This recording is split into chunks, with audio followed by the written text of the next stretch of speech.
صلوات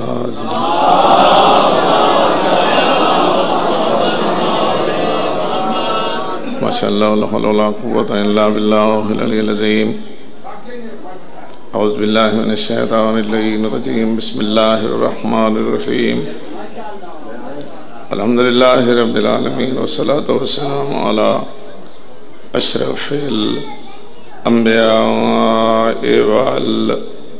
والمرسلین ابی القاسم محمد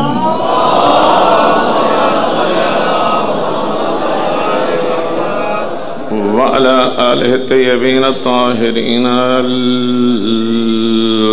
المعصومين ولعنة الله على أعدائهم أجمعين أما بعد فقد قال سبحانه وتعالى في كتابه المجيد بسم الله الرحمن الرحيم وأطيعوا الله ورسوله وَلَا تَتَنَازَعُوا فَتَفْشَلُوا وَتَذْهَبَ رِيحُكُمْ صلوات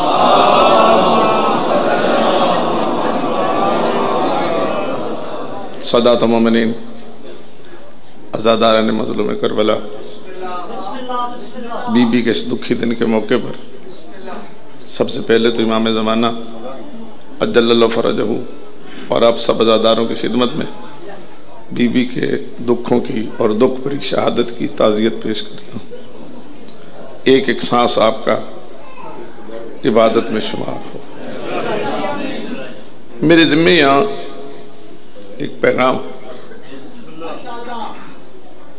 وہ پیغام ہے درد دل اور مشورہ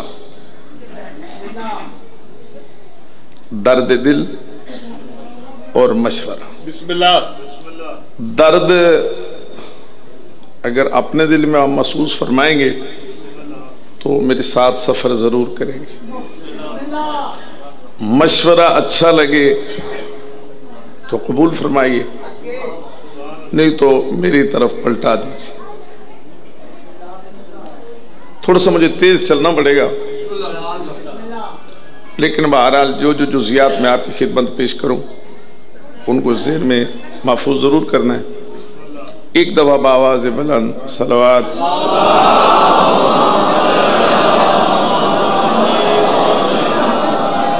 بسم اللہ الرحمن الرحیم مذہب شیعہ امامیہ اثنا عشریہ بحمد اللہ تعالی خیر البریہ ہے اور خیر البریہ ہی رہے گا مذہب شیعہ نے انفرادی نہیں حکومتوں کے ظلم برداشت کیے تلواروں کی دھاروں کے نیچے سے نکل کر یہ محکم مدلل اور مؤید بالقرآن واقوال معصومین علیہ السلام مذہب حق کا ہم تک پہنچا ہے دور کی بات نہیں ابھی 4-5 دن پہلے سعودی عرب میں مدینے کے بازار میں ایک باحجاب مستور ٹیکسی میں بیٹھی ہے اس کی گود میں 6 سال کا بچہ ہے جس کا نام زکریا ہے اور بی بی نے جو ہی بیٹھی ہے تو بی بی نے ایک چھوٹی سی دعا پڑھی اور ساتھ ہی پڑھا اللہم صلی علی محمد و آل محمد یہ درود کی آواز ڈرائیور نے سن لی اللہ جانے اس کے اندر کون سا خون تھا اس نے یہ شوشے میں دیکھا انت شیعہ تو شیعہ ہے وہ کہہ دیا نام ہاں شیعہ ہوں نہ جانے اس کے اندر کتنا غصہ آیا اسے کتنا تیش آیا اس نے گاڑی روکی ساتھ ہی ایک دکان کا شیشہ توڑ کر اس شیشے سے اس ماں کے سامنے اس کی 6 سالہ بچے کو پس گردن ذبح کر دی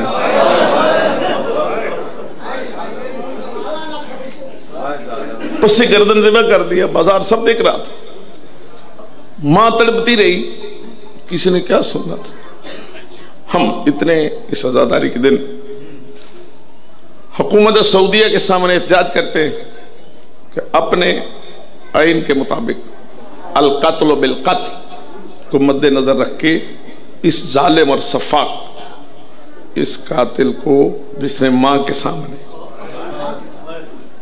سامنے ایک متوکل کی تاریخ دہرائی، کربلا کی تاریخ دہرائی، اور اگلے جملے پہ آپ کو دیں گے جس نے 7 ربیع الاول کی تاریخ بھی دہرائی۔ لیکن 7 ربیع الاول چونکہ اس وقت آپ کے ذہن میں نہیں ہے، 7 ربیع الاول وہ دن تھا جس دن بی بی کے دروازے پر آگ لگائی، وہ بھی مدینے کی بات ہے، یہ بھی مدینے کی بات۔ تو یہ اشارہ آپ سمجھ گئے، حکومت سعودیہ سے احتیاط کرتے ہیں کہ اس سفاک کو اس قتل کے بدلے میں اس کا سر قلم کیا جائے۔ یہ ایک میں نے مثال دی ہے تازہ، لیکن میں آپ کو اور پیچھے لے جانا چاہتا ہوں کہ ہمارے مذہب نے کتنے مشکل دور گزارے ہیں۔ صدام ملعون کی حکومت میں خاندان جناب سید محسن حکیم علیہ مقامہ اور خاندان جنہیں سید باقر صدر اور ان کی ہمشیرہ شہیدہ پر جو ظلم اٹھائے گئے تھے، ان کے خون کی خوشبو اب بھی نجف اشرف میں محسوس کی جا سکتی ہے۔ انہوں نے اپنا خون دے دیا، لیکن مذہب شیعہ کی حقانیت پر کیے ہوئے ہر حملے کا جواب دیا۔ ان کے عظیم تصانیف گواہ ہیں جن سے الماریاں بھری پڑی ہیں۔ اس سے اور پیچھے چلے جاؤ تو امام زمانہ عجل اللہ فرجہ کی غیبت سے لے کر اس کے بعد مذہب شیعہ نے میں کتنی عظیم سے عظیم تر شخصیات دنیا میں آئیں جو علم کا پہاڑ تھی، اور انہوں نے مشکل ترین دور میں زہد، تقوی، تقدس، علم، قلم، گفتار، سیرت، روحانیت، عبادت، ریاضت، مخالفین سے تحریری اور تقریری مناظرے اور لاجواب تصنیفات لکھ کر اور ان کی سزا میں سر کٹا کٹا کر یہ مذہب ہم تک پہنچایا۔ جناب آقا سید محسن حکیم اللہ مقامہ، جناب آقا سید ابو القاسم الخوئی اللہ مقامہ۔ اب یہاں سے تھوڑا سا درد شروع ہو رہا ہے، درد دل تھوڑا شروع ہو رہا ہے۔ یہاں تک مرجعیت مذہب کا تقریباً ایک رہی، اور اس مذہب کے محکم اصول و فروغ کی طرف کوئی بھی بری آنکھ اٹھا کر نہ دیکھ سکا۔ اور پھر جناب آقا سید خمینی نے اللہ مقاموں نے بہت ہی عظیم سے عظیم علمی شخصیات کی قربانیوں سے مذہب شیعہ کے علم کو پورے جہان میں بلند کیا، سبحان اللہ، اور انہوں نے دنیا سے منوایا کہ ایسے ہوتے ہیں شیعہ۔ ہمارے برے صغیر میں بھی کتاب کاک الحق جناب آقا نور اللہ شوستری نے تصنیف فرمائی، اس پر حاشیہ جناب آقا شہاب الدین مرشی نے لکھا، اور اس کتاب کاک الحق کو 4 چاند لگا کے کئی جلدوں میں شائع کیا۔ فلک النجات فی الامامت والصلاۃ یہ بھی برے صغیر میں ہمارے علاقے پنجاب میں لکھی گئی۔ ان کے مصنف تھے جناب حافظ علی محمد اللہ مقام اور حکیم امیر الدین۔ یہ دونوں حنفی مذہب رکھتے تھے، اور مناظرہ کر کے اگر میرے حافظہ کام کر رہا ہے تو انہوں نے فارسی میں جناب عبدالعلی ہروی کے ساتھ 10 دن مناظرہ کیا تھا، اور پھر آخر مذہب حق کا قبول کیا، اور انہوں نے فلک النجات کتاب مرتب فرمائی۔ ایک کتاب شاہ عبدالعزیز دہلوی دیوبندی نے تحفہ اثنا عشریہ کے نام سے تحریر کی، جو مذہب شیعہ کے خلاف لکھی گئی تھی۔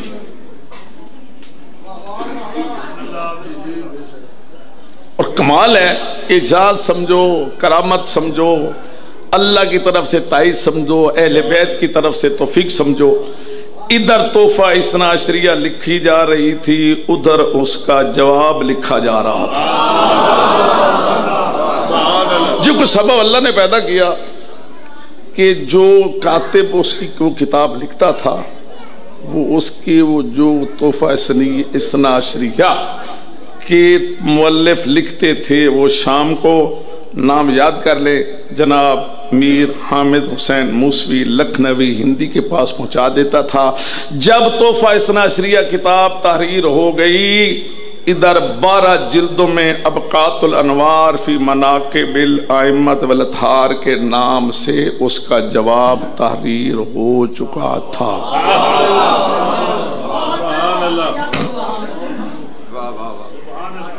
اور بالکل جس دن تو اثنا عشریہ شائع ہوئی اسی دن ہی اس کی وہ جوابات بھی شائع ہو گئے۔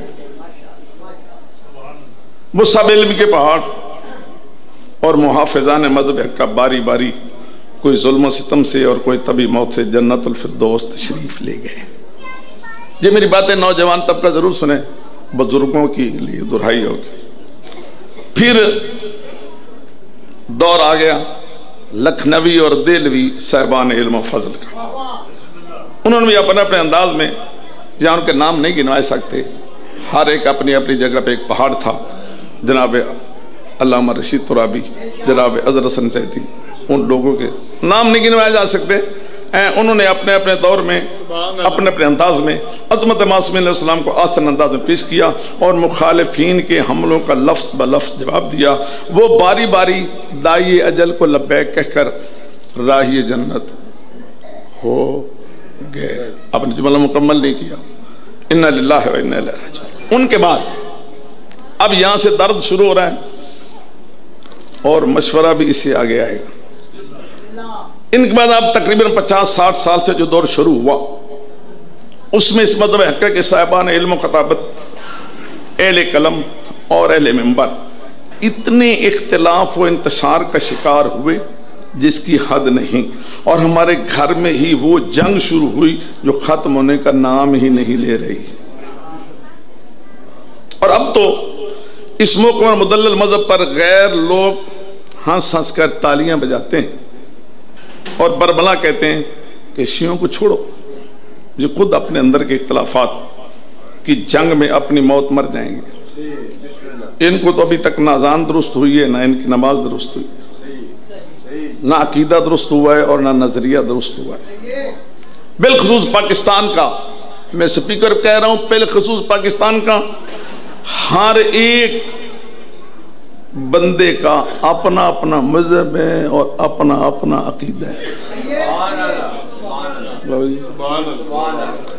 یہاں ایک بات کہنا چاہتا ہوں، جاگو جاگو، غور کرو۔ جلو موڑ لاہور میں سادات بنی امیہ، سادات بنی سادات بنی امیہ اکیڈمی کھل گئی ہے، اور سیدنا، اگلا جو لفظ وہاں لکھا ہے وہ میری زبان پہ آ نہیں سکتا، وہ اس کو چھوڑ رہا ہوں، سمجھ جائیں گے آپ۔ مروان ابن الحکم کے نام پر کتاب شائع ہو چکی ہے، جس کے ٹائٹل میں نے خود دیکھا ہے، نیلے رنگ کا ٹائٹل ہے، آپ نے بھی دیکھا ہوگا، وہ شائع ہو چکی۔ تو میری گزارش ہے، آئے علم و خطابت کے دعوے داروں، ذرا اس طرف بھی توجہ فرمائیں۔ ہم نے اپنے اساتذہ کا وہ دور دیکھا ہے جو ایسے ایک جملہ بھی پڑھ لیتے تھے تو جب تک رات کو اس کا جواب نہیں لکھ لیتے تھے وہ سونا حرام سمجھتے تھے۔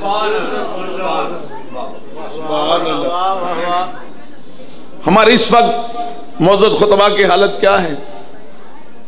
ایک دوسرے کا منبر پر گریبان پکڑا جا رہا ہے، ایک دوسرے کو غالی، مقصر، مشرک اور حرام زادہ تک کہا جا رہا ہے۔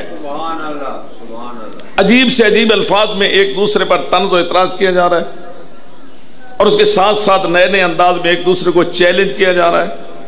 یہ سب کچھ براہ راست سارے جہان کو دکھایا جا رہا ہے، اختلاف پہ اختلاف کو ہوا دی جا رہی ہے۔ یہ ہے وہ حقیقت حال جو سب پر عیاں۔ اب گزارش یہ ہے، ایک طالب علم ہونے کی حیثیت سے، ایک شیعہ ہونے کی حیثیت سے، درد دل میں جو محسوس کر رہا ہوں وہ یہ ہے، آپ پہنچائیں، سنیں کہ شیعوں نے علی علیہ السلام ملک پاکستان میں ولایت علی علیہ السلام اور عزاداری مظلوم کربلا علیہ السلام کے خلاف کسی بھی انداز میں کوئی اعتراض اور تنقید برداشت نہیں کر سکتے۔ نعرہ حیدری، سبحان اللہ، سبحان اللہ۔ میں اپنے اطمینان قلب کے لیے پھر کہنا چاہتا ہوں، سنو کہ پاکستان میں کوئی شیعہ نہ ولایت علی علیہ السلام کے خلاف کچھ سن سکتا ہے، نہ عزاداری مظلوم کربلا کے خلاف کچھ سن سکتا ہے، نہ خلاف برداشت کر سکتا ہے۔ ہرگز نہیں سن سکتے، نہیں سن سکتے۔ تقریباً 50 سال سے درد شروع ہو رہا ہے، یہاں درد شروع ہو رہا ہے۔ تقریباً 50-60 سال پہلے ایک صاحب تحقیق نے ایک تحقیق سے یہ موضوع شروع کیا، اور 60 سال سے ہی اس پر دونوں طرف سے تقریر و تحریری جنگ جاری ہے، اور سب جانتے ہیں وہ جنگ اب کہاں پہنچ چکی۔ جس نے اشہد ان علی ولی اللہ کو اذان و اقامت میں بدعت یا حرام لکھا، وہ پورے جہان کی کسی شیعہ مسجد سے، چاہے پاکستان کی ہو، چاہے ایران کی ہو، چاہے عراق کی ہو، کسی پاکستان کی شیعہ مسجد کے اذان سے اس کلمہ حق کو نہیں نکلوا سکا۔ میں لفظ بدل کے نہیں کہہ سکتا، آپ الفاظ کے ساتھ چلتے ہیں۔ کسی اذان، کسی مسجد، پاکستان کے جہان میں چلے جاؤ، کسی مسجد سے جو شیعہ مسجد ہے اس کی اذان میں کہا جائے گا اشہد ان امیر المومنین و امام المتقین علی ولی اللہ وصی رسول اللہ و خلیفۃ بلا فصل۔ اذان سے کوئی نہیں نکلوا سکا، لکھا تو کیا، نکلوایا نہیں جا سکا۔ اس کے بعد اور تشہد نماز میں شہادت ثالثہ کا ذکر، تو یہ بھی سب سمجھ اور جان چکے ہیں کہ جو نماز میں شہادت ثالثہ کا اظہار کر رہے ہیں انہیں قتل بھی کر دو تو وہ شہادت ثالثہ کا ذکر نماز میں کریں گے۔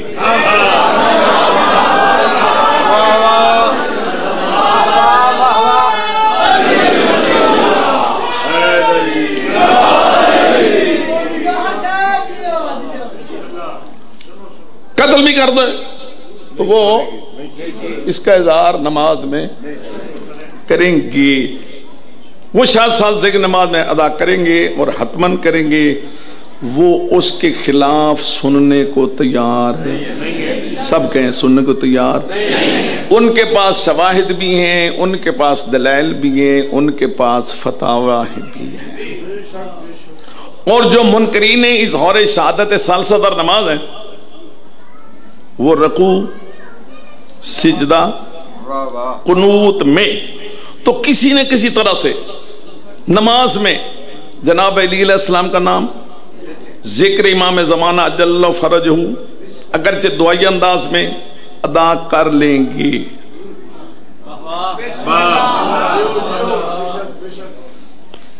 لیکن تشہد نماز میں اشہد ان علی ولی اللہ برداشت نہیں کریں گے۔ دعا قنوت میں دعا امام زمانہ اللہم کن لولیک الحجت بن حسن، یہ تقریباً معمول ہے شیعہ کا، مطلب ہے کہ نماز میں امام زمانہ کا نام لیا جا رہا ہے۔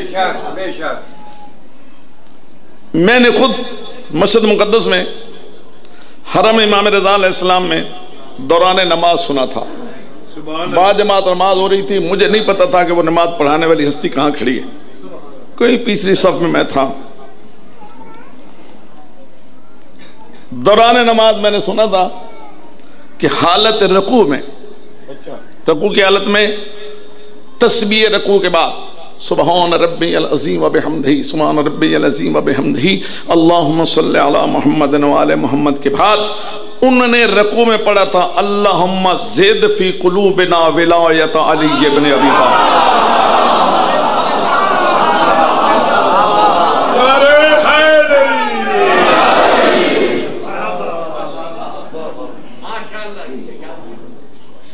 حالت رکوع میں پڑھا گیا جی، سبحان اللہ، نام علی علیہ السلام لیا گیا۔ یہ کل کی بات ہے، ابھی ہفتہ نہیں گزرا۔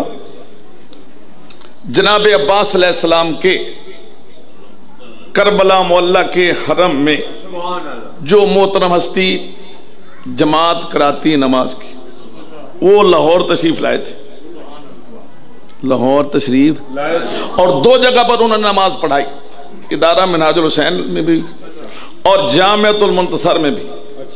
جاؤ ان سے پوچھ لو جنہوں نے ان کے پیچھے نماز پڑھی تھی، انہوں نے نماز کے آخری سجدے میں، نماز واجبہ کے آخری سجدے میں پڑھا تھا اللہم ارزقنا شفاعت الحسین علیہ السلام۔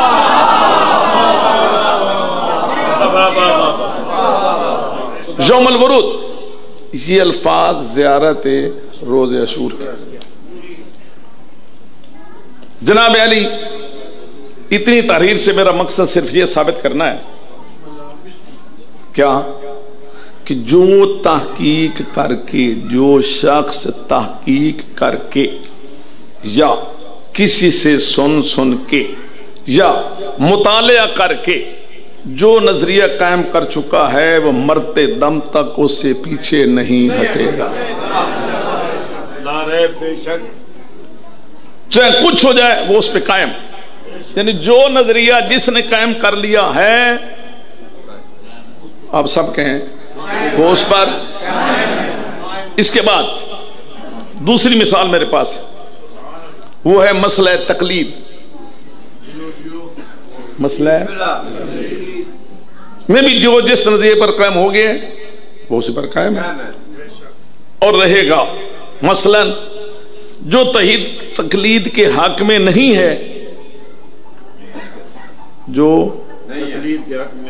اگر تھوڑا سا ذہن آپ کا ادھر ادھر ہو گیا تو جو جملہ سمجھ نہیں آئے گا، جو تقلید کے حق میں نہیں ہے، اگر ان سے پوچھا جائے بھائی تم تقلید کے خلاف کیوں ہو، تو وہ سامنے سے سوالات کی بچھاڑ کر دیتا ہے۔ وہ سوالات میں آپ کو سناتا ہوں۔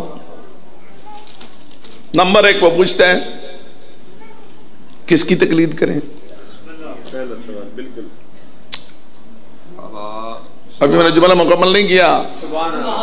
سوال کیا کرتے ہیں؟ کس کی تقلید کریں، کیونکہ صاحبان رسالہ کثیر تعداد میں ہیں۔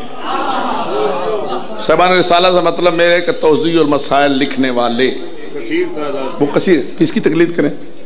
نمبر 2 دوسرا سوال کرتے ہیں، پہلے کہتے تھے کہ عالم کی شرط ہے، میں تقلید اس کی کرو جو عالم ہو، اب اس شرط کو بھی ختم کر دیا گیا ہے اور کہا جا رہا ہے جس کی چاہے تقلید کر لو، جس میں تمہارا دل مطمئن ہو جائے تقلید کر لو۔ تیسرا سوال، جو کہتے ہیں عالم کی شرط ہے، تو پھر اس پر رک جاتے ہیں کہ اتنے صاحبان علم میں سے عالم کو کیسے ڈھونڈا جائے۔ ہر ایک کا دعویٰ ہے کہ ہم چما دیگر نیست، ہم بڑے ہیں، ہم بڑے ہیں، ہم بڑے ہیں، سبھی کہتے ہیں کیسے امتحان لیا جائے؟ عالم کو تلاش کرنا مشکل ہے تو ہارے پھر جناب عالم کی تلاش ممکن نہ ہوگا، ممکن نہیں ہے تو پھر تقلید کس کی کریں؟ چوتھا سوال پھر وہ کہتے ہیں کہ صاحب فتویٰ خطا بھی کر سکتا ہے۔ صاحب فتویٰ کر سکتا ہے، جس سے خطا کا امکان ہو اس کی تقلید کیسے؟ یہ میں اس کے سوالات دہرا رہا ہوں جو تقلید کے حق میں نہیں ہے۔ پھر کہتے ہیں صاحب فتویٰ بدل سکتا ہے، تو جب فتویٰ بدل سکتا ہے تو پھر اس کی تقلید کیسے؟ تو اس مرحلے پر آ کر پڑھا لکھا آدمی جو ہے نا، اس کو تو شاید قائل کیا جا سکے گا دلائل سے، اصول فقہ سے یا علم کلام سے، لیکن سادہ ذہن بندہ جو ہے وہ اتنا متحیر اور سرگردان ہوتا ہے جو کسی دلیل سے بھی ماننے کو تیار نہیں ہوتا۔ اور یہ میں وہ باتیں آپ کو بتا رہا ہوں جو میرے ساتھ ہو چکی ہیں اور ہوتی رہتی ہیں جی۔ اور جو تقلید کے حق میں وہ کہتے ہیں کہ جب تک تقلید نہ کی جائے عمل ہی بیکار ہے۔ کوئی نہیں سمجھا سکتا کہ یہ اتنا تشدد کیوں ہے اور کس دلیل سے۔ جب کسی صاحب فتویٰ پر اطمینان قلب نہ ہو تو تقلید کیسے؟ اور معاف کرنا یہ اب دکھ کی بات ہے اور ہے حقیقت کو انکار نہیں کر سکتا۔ شاہ جی بسم اللہ مولانا یہ مجھے باتیں اس طرح ادھر نہیں کرنی چاہیے، بات جاری رکھنا چاہیے۔ معاف کرنا خود صاحبان رسالہ بھی ایک دوسرے کے بارے میں جو رائے رکھتے ہیں، یہاں عذیر نہیں کرنا، جو ایک دوسرے کے خلاف رائے رکھتے ہیں وہ بھی جناب منظر عام پر آتی رہتی ہیں۔ وہ بھی ایک دوسرے کو کے بارے میں لیسا بشے کی رائے رکھتے ہیں۔ میں خود اس کا گواہ ہوں، میں نے خود ان کانوں سے ایک صاحب فتویٰ کے منہ سے سنا تھا، یہ صاحب فتویٰ تشریف فرمائے، وہ دوسرے صاحب فتویٰ کے بارے میں فرما رہے تھے، میں اس کا گواہ ہوں، قیامت کے دن بھی یہ بتاؤں گا، امام زمانہ کے سامنے کہوں گا کہ یہ بھی صاحب فتویٰ ہے، وہ بھی صاحب فتویٰ ہے۔ جو لفظ استعمال ہوتا ہے میں خود نہیں کر رہا، یعنی یہ بھی مجتہد ہے، وہ بھی مجتہد ہے، اور یہ اس کے بارے میں کہہ رہے ہیں کہ جس نے یہ کہا ہے اگر وہ میرے سامنے آئے تو میں اس کے منہ پر تھپڑ ماروں۔ میں نے خود سنا ہے۔ تو لو جی اب فرمائیے، میں نے تو محتاط الفاظ عرض کیے، معاف کرنا اس سے کہیں آگے تک بھی صاحبان رسالہ کو کہا اور لکھا جاتا ہے جس سے پڑھ کر اور سن کر ندامت کا پسینہ آ جاتا ہے، آپ کے سامنے بھی آتی رہتی ہے۔ اور ایک صاحب رسالہ نے تو کمال کر دیا، سناؤں؟ وہ فرماتے ہیں کہ اگر تم میرے رسالے پر عمل کر لو تو میں تمہاری جنت کا ضامن ہوں۔ واہ واہ کمال ہے، یہ ضمانت تو صرف معصوم ہی دے سکتے ہیں۔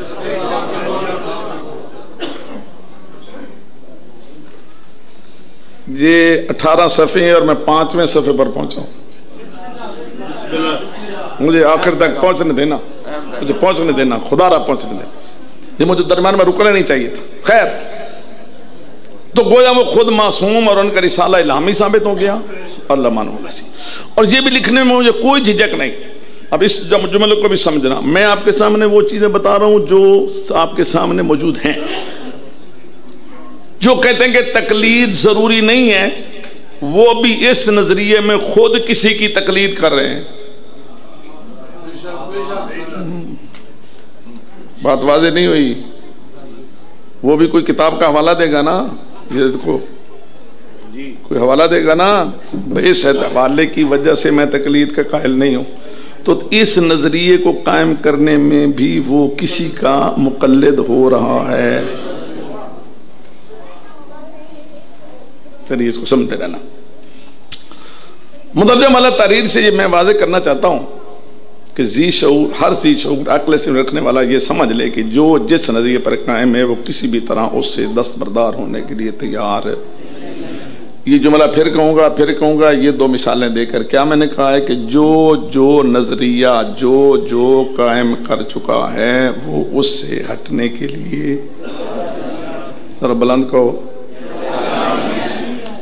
لو جی آؤ اب میں عرض کرتا ہوں۔ میرا سوال ہے کس سے؟ مدارس میں تشریف فرما ہر محترم مدرس، ہر ذی وقار خطیب، ہر محترم ذاکر اہل بیت، ہر عزادار، ہر ماتمی، ہر بانی مجلس خدا را سوچے اور مجھے بتائے کہ کیا یہ جنگ اسی طرح جاری رہے؟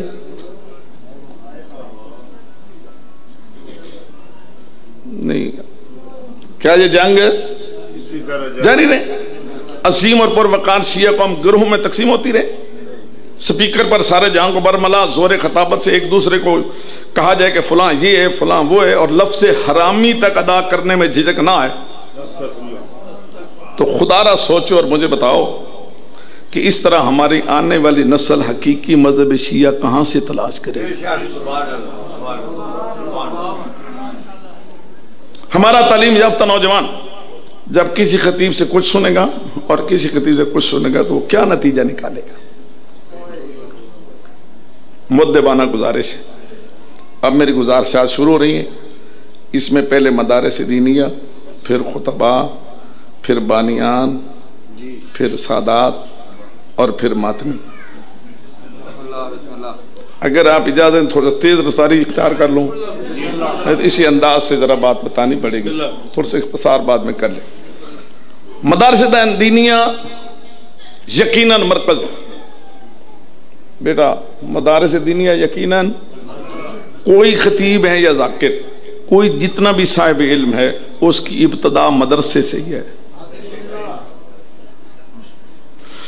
اس نے جس سے پڑھا ہے، اس نے جس سے پڑھا ہے، آخر میں مدرسہ ہی آئے گا جہاں سے وہ پڑھ کے نکلے ہیں. وہ مدرسے کی عظمت افادیت ضرورت سے انکار نہیں کر سکتا. جتنے بھی علم کے پہاڑ اور عظیم ذیوقار صاحبان زور تقوی علم فتح گزر چکے ہیں، وہ سب مدارس دینیہ نے ہی پیدا کیے ہیں. آج کے مدارس دینیہ میں تشریف فرما ذیوقار صاحبان علم اساتذہ کرام خدمت عالیہ میں دست بستہ گزارش کہ اپنے طلبہ کرام جنہوں نے اپنی زندگی دین اسلام اور مذہب شیعہ کی خدمت وقف کیے، ان کے لیے صرف نو، منطق، فلسفہ، فقہ، اصول فقہ اور کلام کے ساتھ ساتھ تفسیر قرآن، احادیث معصومین علیہ السلام، فضائل معصومین علیہ السلام اور سیرت معصومین علیہ السلام پر مشتمل کتب کو بھی نصاب تعلیم میں شامل فرمائیں. اور مذہب شیعہ کے اصول دین 5 ہیں: توحید، عدل، نبوت، امامت. بواز بلند ہو رہا ہے ذرا. توحید، عدل اور فروع دین 10 ہیں: نماز پنجگانہ، روزہ، حج، زکوٰۃ، خمس، جہاد، امر بالمعروف، نہی عن المنکر، تولا اور تورع. میری گزارش ہے کہ یہ اصول دین بتانے کے ساتھ ساتھ اس کے ساتھ ساتھ مدارس میں بیٹھے ہمارے محترم اساتذہ کرام، ان کو چاہیے کہ طلبہ کو ذہن نشین کرائیں کہ عزاداری ہماری زندگی اور ذریعہ نجات. بیٹھے ہوئے طلبہ کو تو ہاتھ میں نہ پیشا جی، ہاتھ نپ کے تنگل کرنا تھا نا بھائی. ان کو بتائیں، طلبہ کو بتائیں، استاد بتائیں کہ عزاداری مظلوم کربلا، اصول و فروع کے بعد بتائیں کہ عزاداری مظلوم کربلا ہماری زندگی اور ذریعہ نجات. عزاداری کی شاہ رگ ہیں مجلس عزا اور ماتم حسین. عزاداری ہماری زندگی، عزاداری ہماری روح ہے، عزاداری ہماری جان ہے، اور عزاداری کی شاہ رگ ہے مجلس عزا اور ماتم حسین علیہ السلام. اور عزاداری امام حسین علیہ السلام کربلا امام حسین علیہ السلام سے متعلقہ. یہ میں ایک شخصی کا نام لے رہا ہوں، ان کا فتویٰ پڑھ لینا عزاداری کے بارے میں، مجلس کے بارے میں، ماتم کے بارے میں. انہوں نے بربلا قوم میں جس وقت بہت بڑے استاد ہیں، کیا جناب وحید خراسانی دامت اللہ. اساتذہ سے گزارش ہے کہ اس عظیم شخصیت استاد حوزہ علمیہ قوم کا جو عزاداری کے بارے میں بیان ہے وہ بچوں کو ذہن نشین کرائیں. اور ماتم کے بارے میں جناب حافظ بشیر حسین صاحب کا فتویٰ بچوں کے ذہن میں نشین کرائیں. اگر کسی صاحب فتویٰ نے ماتم یا زنجیر زنی کے خلاف فتویٰ دیا ہے تو وہ اجماع عالم کے خلاف.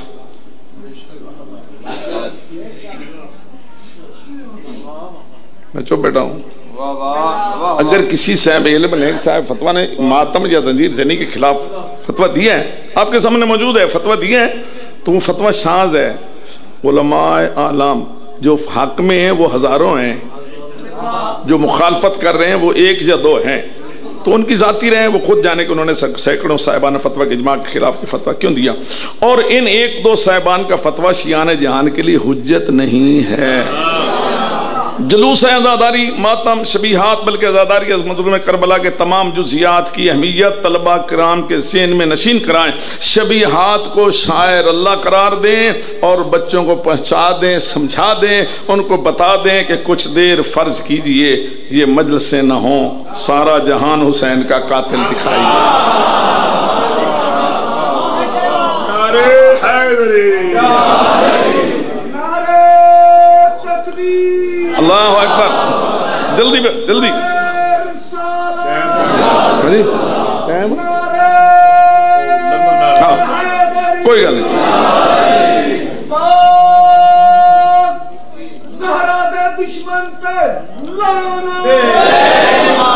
ذرا اتنا عظیم مجمع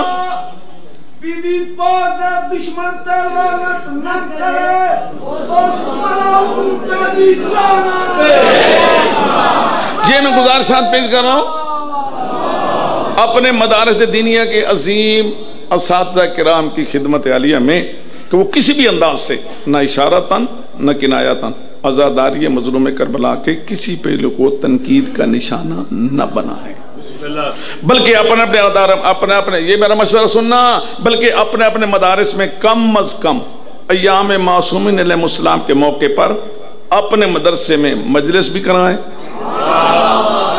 اور خوشی کے موقع پر محافل منعقد کریں، اور یوم شہادت معصومین علیہ السلام میں مدرسے میں طلبہ کرام کو ماتم کرنے کا عادی بنائیں اور خود اساتذہ کرام بھی اس میں شریک ہوں۔ جس طرح ثبوت دیکھنا، جس طرح نجف اشرف میں، کومر مقدسہ میں یوم عاشور 28 سفر اور آج 3 جمادی الثانی جناب سیدہ مظلومہ شہیدہ سلام اللہ کی شہادت کے موقع پر تمام صاحبان علم و امام و ابا و قبا اور طلبہ پا برہنہ ماتم کرتے ہوئے حرم میں جناب کریمہ اہل بیت میں پرسہ دینے آتے ہیں۔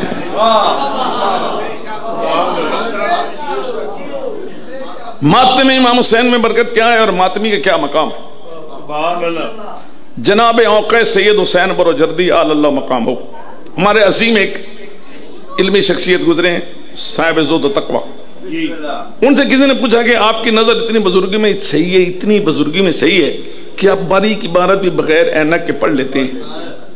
تو انہوں نے فرمایا کہ جوانی میں میری نظر بہت کمزور ہو گئی تھی، کسی دوا نے اثر نہ کیا، یوم عاشور تھا، 10ویں کا دن تھا، وقت شہادت مظلوم کربلا تھا، تمام سید و غیر سید طلبہ میری بیرونی پر پرسہ دینے آئے، شدت سے ماتم اور گریہ ہو رہا تھا، ہر آنکھ برس رہی تھی، یا حسین کی صدائیں تھی، سبھی طالب علم تھے۔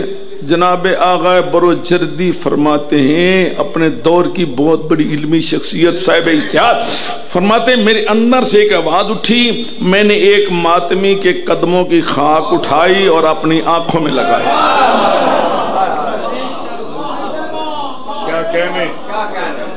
سبحان اللہ۔ فرماتے ہیں میری چشم بھی نہ ہو گئی، بیماری ختم ہو گئی، اور آج بزرگی بھی میری آنکھ روشن ہے۔ یہ برکت ماتم اور یہ ہے برکت ماتمی۔ میں گزارش اساتذہ سے کر رہا ہوں کہ اپنی موجودگی میں طلبہ کو مجلس پڑھنا سکھائیں، جی اپنی خود پاس بیٹھے ہیں، طلبہ کو مجلس پڑھنا سکھائیں تاکہ وہ فضائل معصومین علیہ السلام، معجزات معصومین علیہ السلام، فرامین معصومین علیہ السلام اور مصائب معصومین علیہ السلام پڑھنا سیکھ لیں، اور پھر مستقبل کے مضبوط خطیب بن کر ممبروں پر بیان فرمائیں، اور یہ شمع پھر اسی طرح روشن رہے اور یہ ذکر اسی طرح جاری رہے، اور مصائب میں رونا سیکھیں، مصائب میں رونا سیکھیں اور روئیں اور رلائیں تاکہ اس فرمان پر عمل ہو سکے، من بقاؤ علی الحسین او ابقا او تباقا واجبت لہ الجنہ، کہ پھر دیکھیں گے لوگ کہ مدارس دینیہ کے فیوز و برکات کیا ہے۔ اب مدارس کے بعد اب میرا رخ ہے خطبہ ذوی احترام کی طرف۔ جی سفر جاری رہے، اس پہلو کو بہت غور سے سننا ہے، غور سے سبھی سن رہے ہیں۔ برے صغیر کی سرزمین میں مذہب شیعہ نے عظیم سے عظیم ترین خطیب پیدا کیے، صاحبان ممبر پیدا کیے، وہ صاحبان زہد و تقوی بھی تھے، عبادت گزار بھی تھے، فرائض خداوندی کے پابند اور علم کے پہاڑ تھے۔ نہیں، میں مطمئن نہیں ہوا، میں نے کہا اس بر صغیر نے ایسے ایسے مولانا مذہب شیعہ میں عظیم سے عظیم تر خطیب صاحبان ممبر پیدا کیے. وہ صاحبان زہد و تقوی بھی تھے, وہ خطیب عبادت گزار بھی تھے, فرائض خداوندی کے پابند بھی تھے اور علم کے پہاڑ بھی تھے. میں چند شخصیت کا نام لے لیتا ہوں جن میں عظیم ترین علمی شخصیت جناب سید محمد باقر نقوی علی اللہ مقامہ, جناب صاحب علم و فضل مولانا سید محمد یار شاہ صاحب جن کا سارا خاندان علمی خاندان ہے, اور جناب مولانا حسین بخش جاڑا کی تقریری اور تحریر خدمات, اور جناب مولانا سید صفدر حسین نجفی علی مقاموں کے دینی اور شریعہ خدمات اور مشن امام حسین کے لیے خدمات کوششیں صدیوں یاد رہیں گی. یہ سارے بزرگ صاحبان علم مذاہب عالم سے روشناس تھے. انہوں نے مذہب حقہ کی حقانیت ثابت کرنے کے لیے کئی مناظرے کیے, کئی مناظرے کیے. اور میں اپنے استاد کا نام لیتا ہوں جناب سید مرتضی حسین صدر اللہ فاضل, وہ چلتی پھرتی لائبریری تھے. دوسرے استاد کا نام لیتا ہوں جناب مولانا مرزا یوسف حسین صاحب علیہ مقامہ, 80 سال کی عمر میں انہیں کتاب الفرائض میراث کی کتاب زبانی یاد تھی. حلفاً کہتا ہوں ان لوگوں کی کوئی نماز قضا نہ تھی.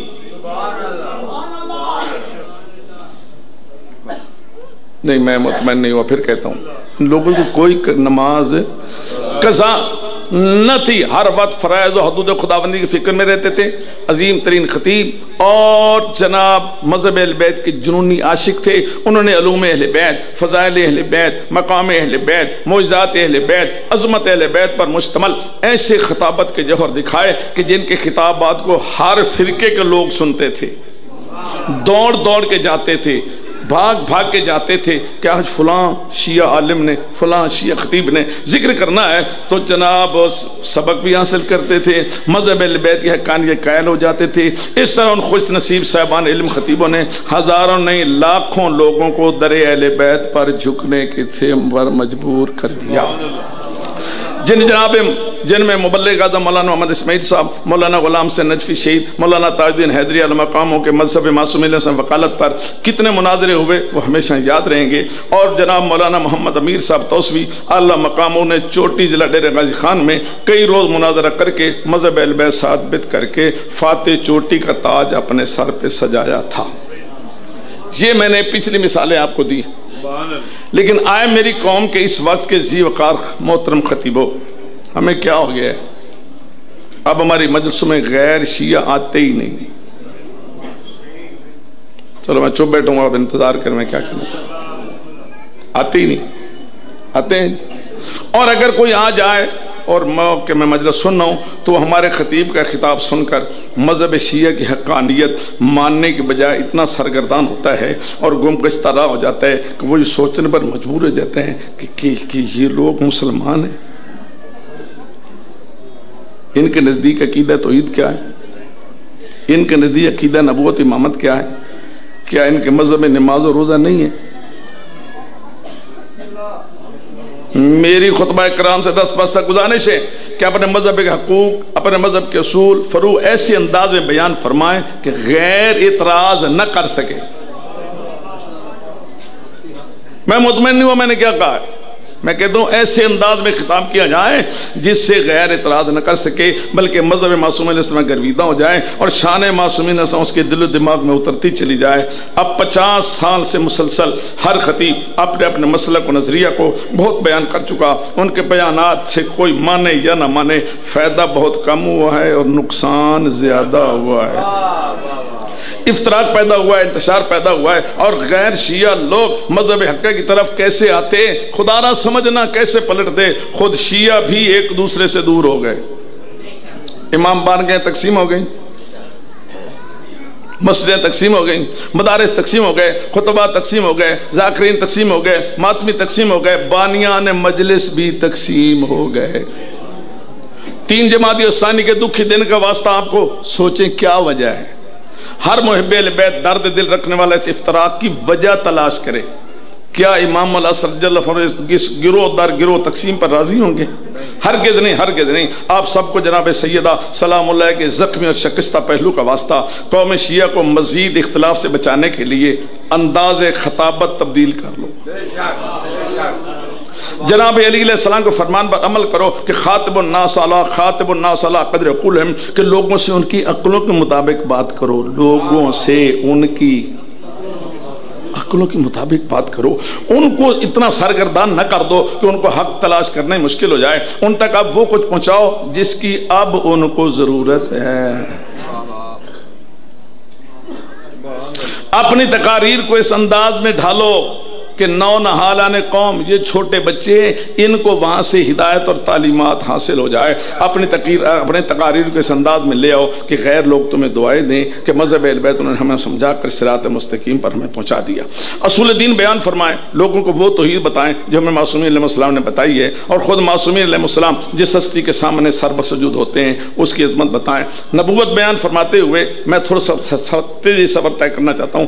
نبوت بیان فرماتے ہوئے ہر خطیب حضور اکرم صلی اللہ علیہ وسلم کو اول نور، اول خلق، غرض خلقت کائنات، تمام انبیاء سے افضل، خاتم المرسلین ثابت کر کے قرآن و معصومین علیہ السلام سے مرصع حضور کے فضائل و معجزات احادیث کی روشنی میں اس طرح بیان فرمائیں کہ جسے سن کر غیر مذاہبی آپ کو دعائیں دیں۔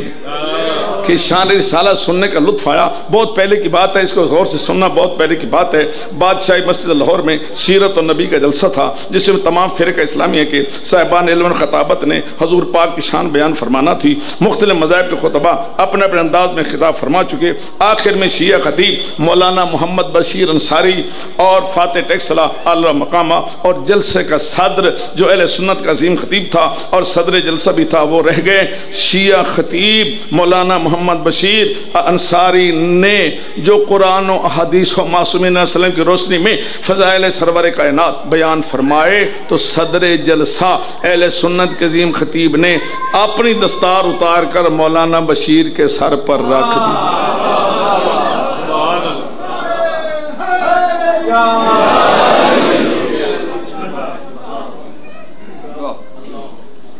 سنا ہے آپ نے؟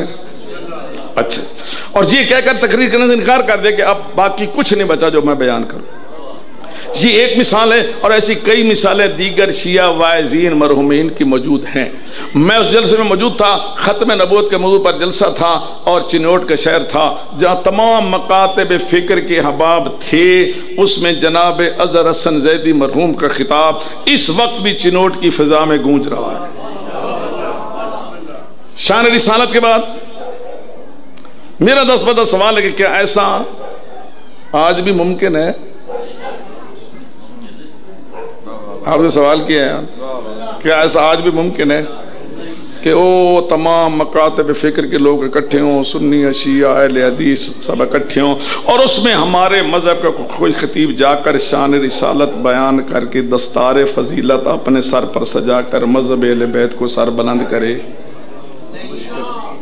آگے چلیے، شان رسالت تھوڑا اور سفر تیز کرتا ہوں۔ شان رسالت کے بعد خطیب شان رسالت کے بعد شان معصومین علیہ السلام، فضائل معصومین علیہ السلام، مناقب معصومین علیہ السلام کے ساتھ ساتھ فرامین معصومین کو بھی اور اخلاقی موضوعات کو بھی ضرور اپنی تقاریر کا حصہ بنائیں۔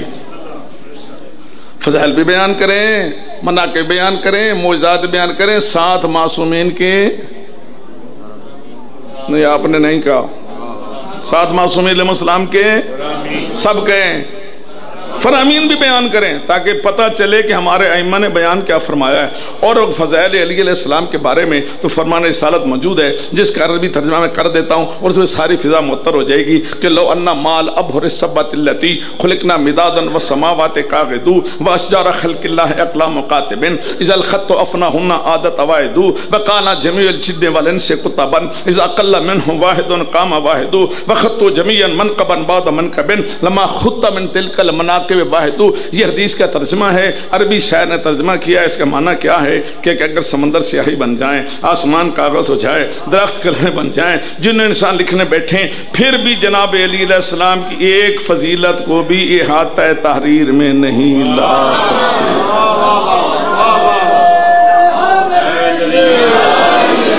سبحان اللہ والحمدللہ۔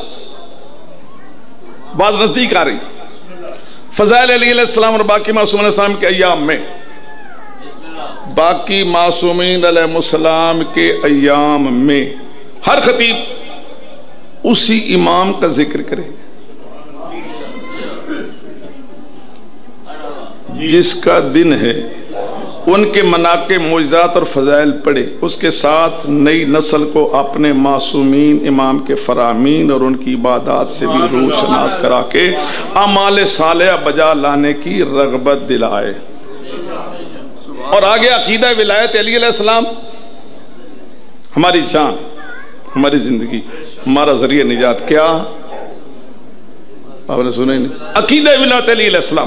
اس کے بارے میں علی جاں، اس کے بارے میں حدیث پاک رسول کی جس کا ترجمہ جناب شیخ طوسی آل اللہ مقام ہو، جنہوں نے باحوزہ علمیہ نجف اشرف کی بنیاد رکھی تھی، انہوں نے اپنے انداز میں بہت ہی اچھا جناب اس کا ترجمہ کیا۔ وہ کتاب کا نام تھا میرا منقبہ، یہ میرا بیٹا شام سے لایا تھا۔ اس کے مقدمے میں شیخ طوسی کی نے جناب اس نے جو علی علیہ السلام کے اس رسول پہ اس حدیث کا ترجمہ اپنے اشعار میں کیا۔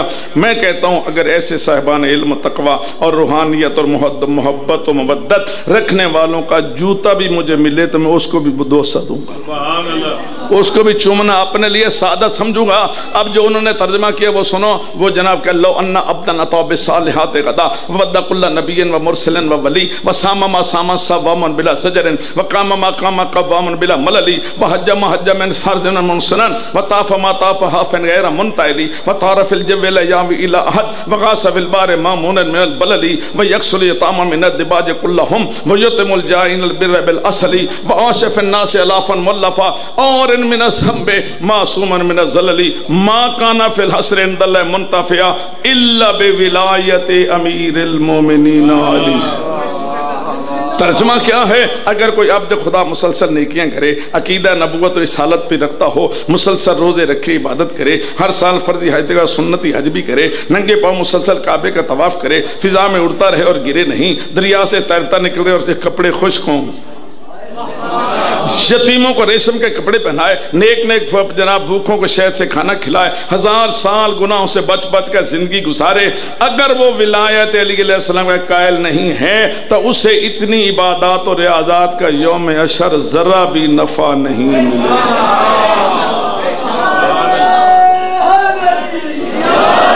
جی میری بات سن لو، ذہن نشین کرو کہ یہ مسلمات میں سے ہیں کہ علی علیہ السلام کی ولایت اور ان کی معصوم اولاد کی ولایت کے اقرار کے بغیر شیعہ ہو ہی نہیں سکتا۔ شیعہ صرف وہ ہیں جو معصومین علیہ السلام کی عصمت اور ولایت کا بھی قائل ہو اور امام حسین علیہ السلام کا عزادار ہو۔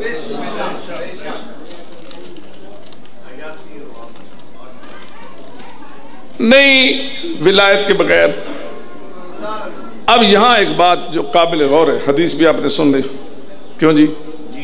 سب نے سن لی۔ میرا سوال ہے کیا ہے کہ ولایت علی علیہ السلام ہماری جان قربان، واضح ہوا، یہ میں بات آہستہ کرنا چاہتا ہوں کہ ولایت علی علیہ السلام بغیر کوئی عمل قابل قبول نہیں، لیکن اس کا مطلب یہ ہرگز نہیں، یہ مطلب اس کا آپ کہیں گے تو پھر کہوں گا، ہرگز نہیں کہ اظہار ولایت علی علیہ السلام زبان پر ادا کرنے کے بعد اب بندہ مومن آزاد ہو گیا۔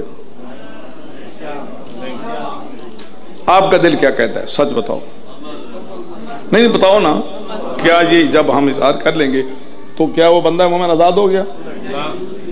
ہرگز نہیں، ہرگز نہیں۔ میرے ساتھ چلے، میں آپ تک پہنچانا، ہرگز نہیں۔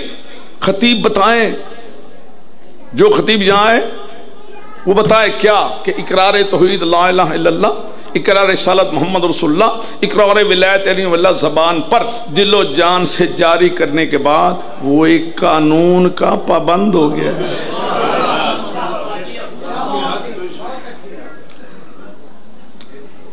وہ ایک قانون کا، سب کہہ لیں پھر بات کریں، پابند ہو گیا۔ وہ قانون اللہ تعالیٰ نے بنایا ہے، حضور نے پہنچایا ہے، اور جناب علی علیہ السلام اور ان کی معصوم اولاد نے بچایا ہے، اور وہ قانون ہے فروع دین۔ کیا ہے؟ آپ نے فروع دین یاد کیے تھے؟ معقود سے یاد کیے تھے؟ تو ہر صاحب خطابت فضائل و مناقب و معجزات معصومین علیہ السلام کو پرزور انداز میں ضرور بتائے، ضرور بتائے، ضرور بتائے، اور اس کے بعد آگاہ کرے اور سمجھائے کہ ان عقائد کو ثابت کرنے کے لیے فروع دین اور عبادات اور معاملات میں احکام معصومین پر عمل بھی واجب ہے۔ بات پہنچ رہی ہے اب تک؟ اور فروع دین پر عمل کرنے کے بعد بڑے میٹھے اور بعد ہی آپ کا عقیدہ توحید و نبوت و ولایت ثابت ہوگا۔ نماز پنجگانہ ہر بالغ و راشد شیعہ محب اہل بیت پر واجب ہے۔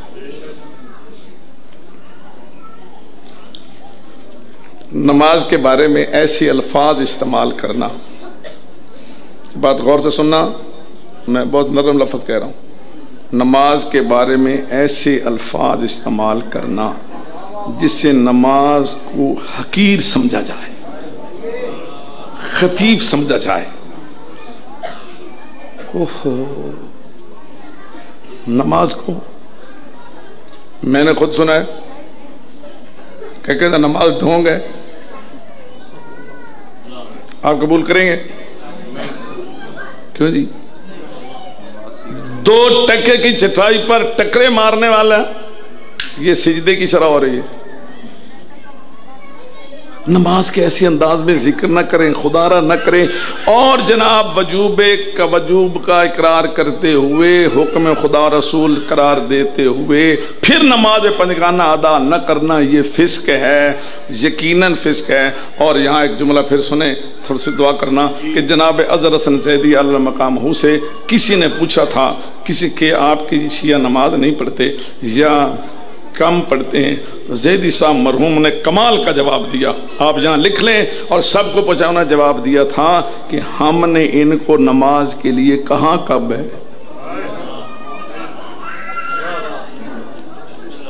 نہیں میں نہیں، انہوں نے کیا جواب دیتا؟ ہم جو صاحبان ممبر ہیں، جو خطیب ہیں، جو واعظ ہیں، جو ذکر کرتے ہیں، ہم نے ان کو نماز کے لیے کب کہا ہے؟ نہ ہم نے ان کو نماز کی اہمیت بتائی، نہ ہم ان کو نماز کی فرضیت بتائی۔ یہ قصور تو انہوں نے صاف کہہ دیا کہ یہ قصور خطیب اور واعظ کا ہے۔ جب نماز کا وجوب اس کی اہمیت کا ذکر کرے گا نہیں تو کون نماز کے نزدیک جائے گا؟ خطبہ کرام خدا را نماز کا ذکر ایسے انداز میں خدا را نہ کریں کہ لوگوں کے ذہن میں نماز حقیر ہو جائے اور وہ یہ کہتے ہوئے نظر آئیں کہ سنا نہیں ہے خطیب صاحب فرما رہے تھے نماز کچھ بھی نہیں ہے، اتنی ضروری بھی نہیں ہے، تو غیر مذہب سن کر کیا کہے گا کہ ان کے مذہب میں نماز نہیں ہے؟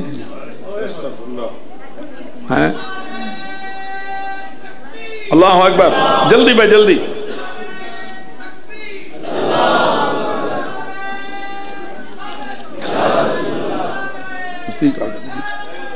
یا علی میرے ساتھ سفر کر رہے ہیں آپ جی؟ سفر کر رہے ہیں بالکل، تو جناب 3-4 صفحے رہ گئے اور بڑے ضروری صفحے۔ کیا جناب؟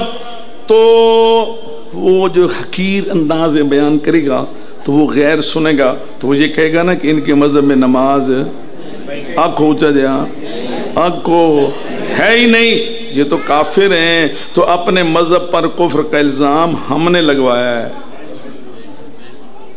نہیں لگوایا نا؟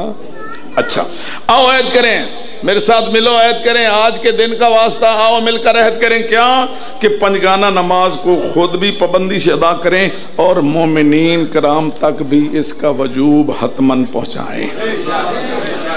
دوسرا روزہ ہے، اپنی شرائط کے ساتھ روزہ جو ہے مذہب اہل بیت میں واجب ہے۔ اگر کوئی سمجھتا ہے کہ وہ مریض ہے اور اس پر روزہ واجب نہیں ہے تو اس پر بھی احترام ماہ رمضان واجب ہے۔ اور ماہ رمضان میں جو مجالس برپا کی جاتی ہیں اس میں بانیان سے بھی گزارش ہے، ذاکرین سے بھی گزارش ہے کہ وہ ماہ رمضان کا ضرور کریں۔ اس کے بعد حج صاحب استطاعت پر واجب ہے، زکوٰۃ نصاب اور اپنی شرائط کے مطابق واجب ہے، خمس سال کی بچت پر 5واں حصہ شرائط کے ساتھ ادا کرنا واجب ہے، جہاد معصوم علیہ السلام کی قیادت میں ان کے حکم پر قرآن و توحید و دین اسلام کے اصول و فروع دشمن جنگ واجب ہے، امر بالمعروف واجب ہے، نیکی کا حکم دینا واجب ہے، فرائض خداوندی کی پابندی کی طرف راغب کرنا موعظہ حسن و حکمت کے ساتھ یعنی پیار کے ساتھ ہر خطیب و واعظ پر واجب ہے، پہلے خود عمل کرے پھر لوگوں تک احکام خداوندی پہنچائے۔ نہیں عن المنکر خطیب پر واجب ہے کہ حرام سے خود بھی اجتناب کرے حرام سے خود بھی اجتناب کرے اور مجالس میں بھی برائیوں سے بچنے کا درس دیتا رہے۔ اس کے بعد ہے تولا کے کیا مطلب؟ مودت فی القربہ بیان کرے، اہل بیت علیہ السلام کی عظمت ولایت پر یقین رکھتے ہوئے محب اہل بیت کو بیان کے محبت اہل بیت کو بیان کیا جائے، اور آخری تبرہ جناب محمد علیہ السلام کے دشمنوں سے اظہار برات کرنا واجب ہے، واجب ہے، واجب ہے۔ اور مشورہ ہے آپ کو کہ ہر محب شیعہ ذاکر ماتمی اور بانی مجلس جو ہے وہ روزانہ 50 قرآن مجید کی آیات کی تلاوت کرے اور ہر روز زیارت روز عاشور کی تلاوت کرے۔ بات نزدیک آگے جی، اجمالاً فروع دین کا ذکر ہر خطیب کرے، اپنے تقریر میں شامل کرے، تو انشاءاللہ کوئی محب اہل بیت اور شیعہ کبھی بھی فروع دین سے دور نہ ہوگا اور ان احکامات پر حکم خدا معصومین سے عمل پیرا ہوگا۔ اہم گزارش، اے میری قوم کے عظیم خطیبوں، آپ تحقیق اور مطالعے کے بعد جو اپنا نظریہ قائم فرما چکے تھے وہ آپ کو نصیب رہے، اس پر آپ کا حشر نشر ہو۔ اپنے زبان سے نکلے ہوئے ہر جملے کا حساب ہر ایک نے خود دینا ہے، نہیں دینا جی؟ اچھا، لیکن ذرا غور فرمائیں، اب یہ ایک دکھنے والی بات ہے جس سے ساری قوم شیعہ پریشان ہوئی ہے۔ جب میں کہوں گا تو پھر پتہ چلے گا جی ہوئی ہے، مانے نہ مانے ہوئی ہے کیا، کہ اپنی ایسی تحقیق کو زور شور سے اور طرح طرح قسموں سے سامعین اور مومنین کے سامنے بیان کرنے کی کیا ضرورت ہے جس سے سامعین کے ذہن میں افتراق اور انتشار پیدا ہو جائے اور اسے صراط مستقیم کرنا تلاش کرنا ہی مشکل ہو جائے۔ میں صدقے جاؤں، وقتی طور پر تو تحسین مل جائے گی، واہ واہ بھی ہو جائے گی، لیکن پھر اسی پر عدالتوں میں پیشیوں کا سامنا کرنا پڑے، پھر جگہ جگہ اجلاس کرنے پڑے، پھر کئی معذرت کرنی پڑے، کئی دلائل دینے پڑے، اور پھر جناب عدالتوں پیش ہوں گے، کسی نے کچھ کہا، کسی نے کچھ کہا، سامعین میں کوئی موافق ہو گئے، کئی مخالف ہو گئے، پھر عدالتوں میں حوالہ جات اور دلائل دینے پڑے، وہ بھی دلیل دے رہے، وہ بھی دلیل دے رہے ہیں۔ عدالت میں بیٹھے دونوں طرف کے شیعہ ایک دوسرے کے دلائل رد کر رہے ہیں، تو بتاؤ سوچو، خدا را سوچو، ہمارے سچے مذہب کے پلے کیا رہ جائے؟ کیوں جی؟ ہم ختم کریں کہ واہ واہ دنیا دیکھ رہی ہے اور شیعہ صاحبان علم عدالت میں افسروں کے سامنے اپنی کتابوں کی تحریریں پیش کر رہے ہیں اور ایک دوسرے کی رد کر رہے ہیں۔ یہاں تک معاملہ کس نے پہنچایا؟ خطیب کی تقریر نے۔ پھر تقریر کو ثابت کرنا پڑا، پھر کانٹے چننے پڑے۔ غور فرمائیں، دست بست عرض کرتا ہوں کہ جس کے سامنے آپس میں بحث ہو رہی ہے وہ عدالت ہے۔ اسی عدالت میں ہمارے شیعہ مذہب کا مبلغ اعظم مولانا محمد اسماعیل صاحب نے قادیانی مذہب کے خلاف دلائل دے کر ان کو کافر ثابت کروایا تھا۔ تو یہ کتنے دکھ کی بات ہے، انہی عدالت میں ادھر بھی شیعہ بیٹھے ہیں، ادھر بھی شیعہ بیٹھے ہیں، وہ بھی کتابیں کھولے بیٹھے ہیں، وہ بھی کتابیں کھولے بیٹھے ہیں، اور سارا جہان دیکھ رہا۔ بس جی بالکل گفتگو آخری مراحل میں آ گئی۔ میرے محترم کیا ضرورت ہے ایسی تقاریر کی اور ایسے بیانات کی؟ فضائل معصوم علیہ السلام کا سمندر جاری ہے، اس سمندر سے ایسے موتی تلاش کر کر کے منظر عام پر لاؤ جو سن کر تمام امت مسلمہ آپ کو دعا دے، داد دے، اور کبھی کوئی کسی پر کیچڑ نہ اچھالے۔ میں ضرور عرض کروں گا خدا کبھی بھلا نہ کرے ایسے لوگوں کا جو ایسی تقاریر پر عدالت میں کیس دائر کر دیتے ہیں اور پھر اپنے مذہب کی توہین کا باعث بنتے ہیں۔ بھئی اپنے گھر کی بات ہے، اگر خطیب کے منہ سے ایسا جملہ نکل گیا تو اس کو عدالت میں لے جانے کی کیا ضرورت ہے؟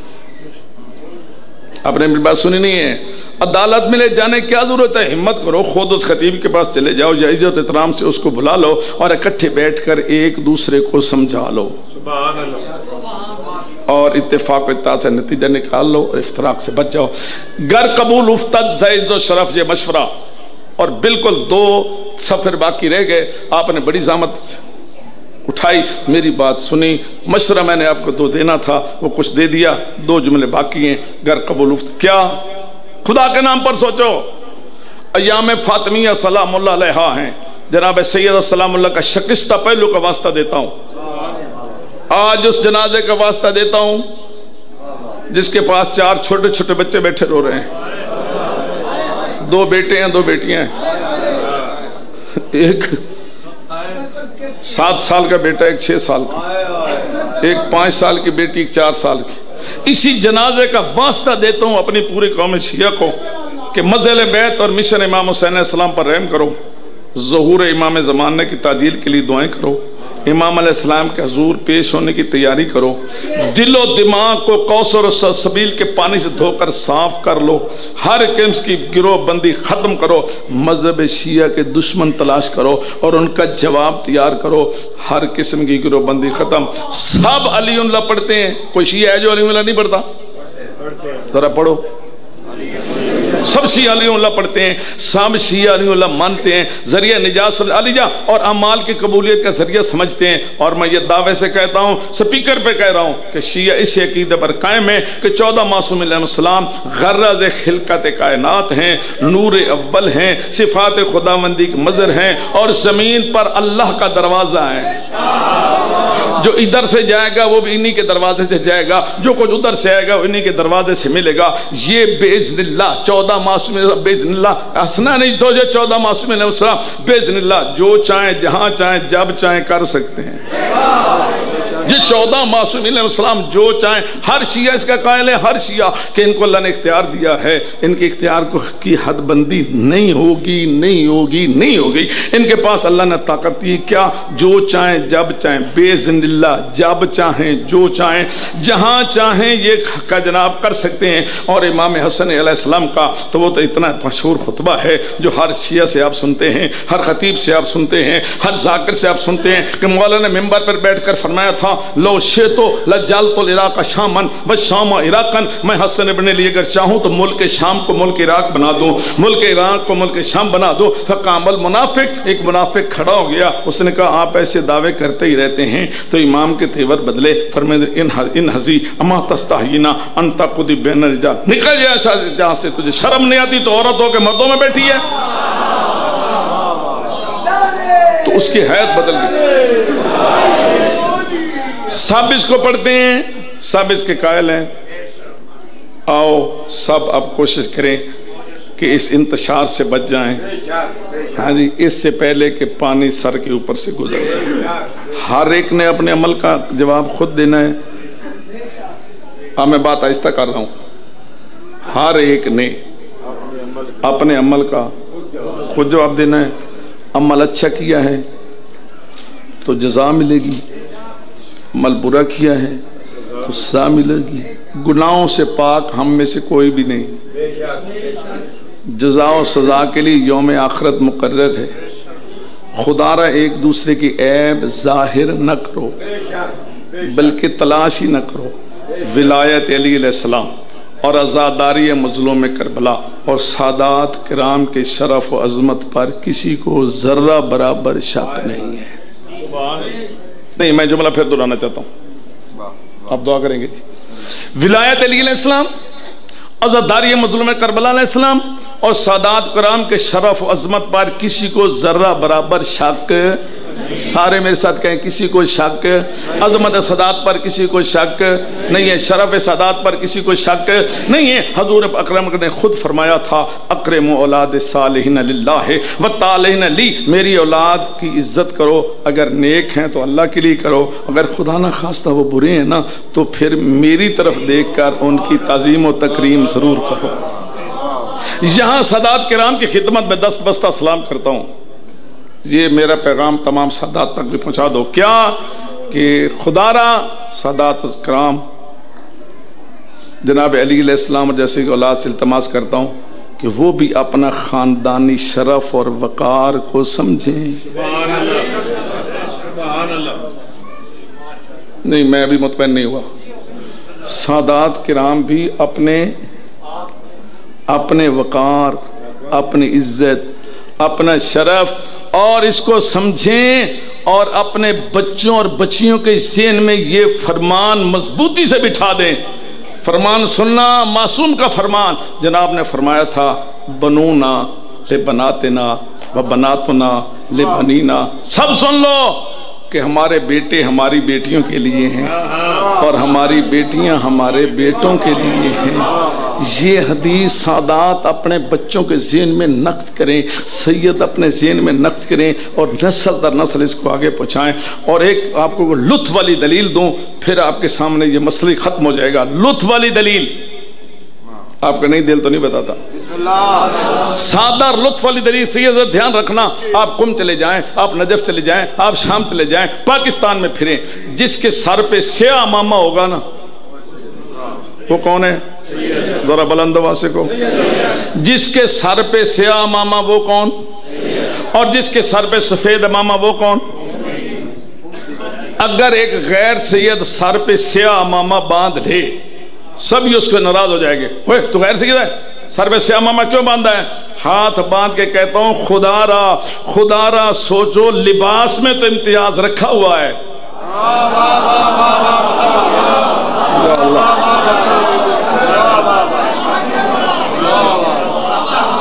وہ لباس میں تو فرق رکھا ہوا ہے، لباس میں تو فرق رکھا ہوا ہے کہ جس کے سر پہ سفید امامہ وہ غیر سید ہے، جس کے سر پہ سیاہ امامہ وہ سید ہے۔ لباس میں تو فرق رکھا ہے اور نسل میں نہیں رکھتے۔ ایسا نہ کرو، جب آپ کے ذہن میں یہ اتر جائے گا نا، وہ ہمارے بیٹے ہمارے بیٹیوں کے لیے، ہمارے بیٹیاں ہمارے بیٹوں کے لیے، تو پھر یہ رستہ ہی بند ہو جائے گا۔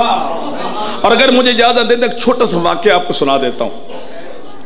ایک سید جب وہ دوبارہ مدینے پر حملہ ہوا تھا نا دوبارہ، تو ایک سید وہاں سے سیدزادیاں میں نکلی تھی، سید میں ایک نوجوان سید، خوبصورت وجیح نورانی چہرہ، وہ عالی جہاں مسافرت میں کہیں کسی شہر میں پہنچ گیا۔ وہ ان کو خوبصورت وجیح چہرہ دیکھ کر انہوں نے اس کی عزت تکریم کی۔ اس نے نہیں بتایا میں سید ہوں، تمہارا نہیں دل تو بتاتا ہی نہیں، اس نے نہیں بتایا کہ میں سید ہوں، ان میں رہنا شروع کر دیا۔ ایک خاندان کا فرد ہو گیا، انہوں نے اس کو رشتہ دے دیا۔ اللہ کی مرضی، اپنی مدت پر اللہ نے اس کو بیٹی دے دی۔ ادھر بیٹی پیدا ہو گئی، سید پریشان ہو گیا، میں نے تو کسی کو بتایا نہیں میں سید ہوں، میں نے بتایا نہیں، پھر بھی نہیں بتانا، بیٹی میری سیدزادی ہے۔ آخر وہ بیٹی جناب اس مرحلے پر پہنچی، جب اس کے لیے جناب عقد کرنا تھا تو اس کے ننیال والوں نے کہا کہ اس کو رشتہ دے دیتے ہیں، اس کو رشتہ دیتے ہیں، اس کو رشتہ دیتے ہیں، تو وہ سید پریشان ہو گیا۔ یہاں رکھنا، وہ سید اتنا پریشان ہوا کہ اس نے ایک رات پوری جاگ کے گزاری اور رو رو کے دعا کی کہ میرا اللہ، میرا خون برداشت نہیں کرتا کہ میری بیٹی سیدزادی ان کے کسی کے نکاح میں چلے جائے، مہربانی کر تو میری بیٹی کو موت دے دے۔ تو میری بیٹی کو تو صبح وہ سیدزادی اللہ کو پیاری ہو چکی تھی۔ اگر یہ باتیں ذہن میں ہو تو یہ دروازہ ٹوٹل بند ہو جائے گا۔ لو جی آخری جملے ہیں، آؤ عہد کریں، اجمالی عقیدہ سب کا یہی ہے، تفسیری نظریات دل میں رکھیں، عزاداری مظلوم کرب عظمت کے پیش نظر اختلاف و انتشار گروہ بندی سے بچ جاؤ، مدارس کے مدرسین، واعظین، خطبہ، ذاکرین، بانیان، عزاداری اور ماتم میں بی بی سیدہ کے نام پر جزوی اختلاف کو دفن کر دو، خلوص قلب سے ایک دوسرے کا ہاتھ پکڑیں، تعظیم و تکریم کریں۔ آپ سب جتنے بیٹھے ہیں ایک دوسرے کا ہاتھ پکڑو، جلدی جلدی، ایک ساتھ والے کا ہاتھ پکڑو، ادھر والا ادھر کے ادھر، جلدی پکڑو، دیر نہ لگاؤ نا۔ ایک آپ سید میرے ہاتھ، آؤ ایک دوسرے کا ہاتھ پکڑ کر میرے ساتھ مل کے نعرہ لگانا ہے، نعرہ کہ الاجل یا امام، اور زور سے کہو الاجل یا امام۔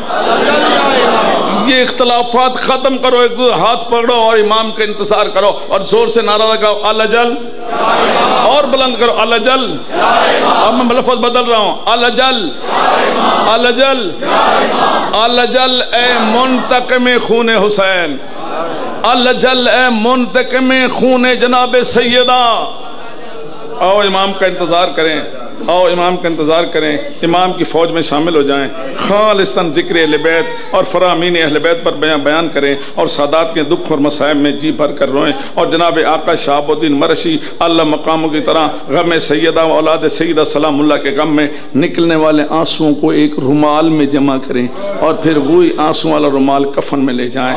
خدا را یہ گروہ وہ گروہ، اس کو سیدہ سلام اللہ خوشنودی کے لیے ختم کر دیں، کسی کو پابند نہ کریں، مشن اہل بیت بیت جاری رکھیں، دشمن مذہب اہل بیت سے ہوشیار رہیں، بی بی پاک کے صدقے مذہب اہل بیت اور فرامین اہل بیت کی حفاظت کریں، نئی نسل پر رحم کریں، ایک دوسرے کے خلاف تقاریر کا سلسلہ ختم کریں، ذاکر امام حسین سمجھ کر ہر ایک عزت کریں، خدا را انداز بدل لو، خدا را انداز بدل لو، اور مجلس کو مجلس سمجھ کر پڑھو، مجلس کو عقیدت سمجھ کر پڑھو، مجلس کو مقابلہ سمجھ کر نہ پڑھو، مشن سمجھ کر۔ ایک صفحہ باقی ہے جی، اگر برداشت کرو تو۔ اب اس میں موضوع ہے ذاکرین امام حسین۔ کون؟ یہ تو خطبہ سے بات تھی نا، اب ذاکرین اور شورا۔ امام حسین علیہ السلام ذاکرین اور شورا کا عزاداری امام میں بڑا حصہ ہے، بلکہ یہ عزاداری کی روح رواں ہیں، یہ عزاداری کی باوجہ زینت ہیں، لیکن ذاکر امام حسین اور شاعر اہل بیت ہونا ایک بہت بڑا اعزاز ہے۔ لیکن میں التماس یہ کرتا ہوں ہاتھ باندھ کر کے میرے مظلوم امام کے ذاکر 24 گھنٹے کے ذاکر بنے۔ میں نہیں سمجھا سکتا، 24 گھنٹے، آدھا گھنٹہ یہاں ہیں، یہ ذاکر ہوں نا، 24 گھنٹے کے ذاکر بنے، ان کی زبان پر ہر وقت کسی نہ کسی نئے سے ذکر ہی جاری رہنا چاہیے، جہاں بیٹھے ہوں پتہ چلے، سب کو پتہ چلے کہ یہ امام حسین کا ذاکر بیٹھا ہے، صورت سے پتہ چلے، سیرت سے پتہ چلے، لباس سے پتہ چلے، حیات سے پتہ چلے، خلوت سے پتہ چلے، جلوت سے پتہ چلے کہ یہ ذاکر ہے۔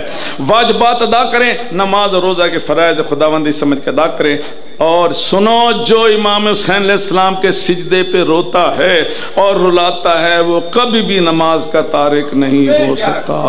جو امام زین العابدین علیہ السلام کو اپنا امام مانتا ہے وہ کبھی بھی عبادت سے دور نہیں ہو سکتا۔ جو سید الساجدین کو اپنا امام مانتا ہے وہ کبھی بھی سجدہ نہیں چھوڑے گا، سجدہ ادا کرے گا۔ ہاتھ باندھ کے کہتا ہوں میرے قوم کے ذاکرین، شان اہل بیت میں قصائد پڑھو، رباعیات پڑھو، مسدس خوب پڑھو، لیکن ہو سکے تو اضافی آوازوں سے اجتناب کرو، ذکر وہ کرو اور اس طرح کرو جس پر کوئی غیر مذہب اعتراض نہ کر سکے اور وہ کچھ حاصل کر کے لے جائے۔ اور شورا حضرات کا جناب پھر عزاداری میں بہت بڑا مقام حصہ ہے، لیکن وہ بھی مہربانی فرمائیں کہ وہ لکھیں اور وہ پڑھیں جو قرآن و عقل اور فرامین اسلام کے مطابق ہو۔ فضائل و مصائب کی روایات کو پہلے 100 دفعہ سوچیں، جب یہ یقین کر لیں کہ قرآن و عقل و فرامین کے مطابق ہیں اور اس پر کوئی بھی اعتراض وارد نہیں کر سکتا تو پھر آسان انداز میں اس کو ترتیب دیں اور ضرور بے ضرور پڑھیں، اور جناب سیدہ سلام اللہ علیہ سے دعائیں لیں۔ 2 جملے بانیان مجلس کی خدمت میں۔ بانیان مجالس عزاداری میں ریڑھ کی ہڈی کا مقام رکھتے ہیں۔ کریم اللہ تعالیٰ ان لوگوں کو رزق وسیع عطا فرماتا ہے جو اپنے خدا داد رزق سے مظلوم کربلا کی عزاداری کا اہتمام کرتے ہیں اور دل کھول کر خرچ کرتے ہیں۔ اب یہاں تھوڑا سا گہرا جملہ ہے، توجہ کرنا۔ بانیان مجالس کا اجر بہرحال محفوظ ہے، آپ بھی کہیں پیسہ خرچ کرنا بہت مشکل کام ہے، مشکل ہے۔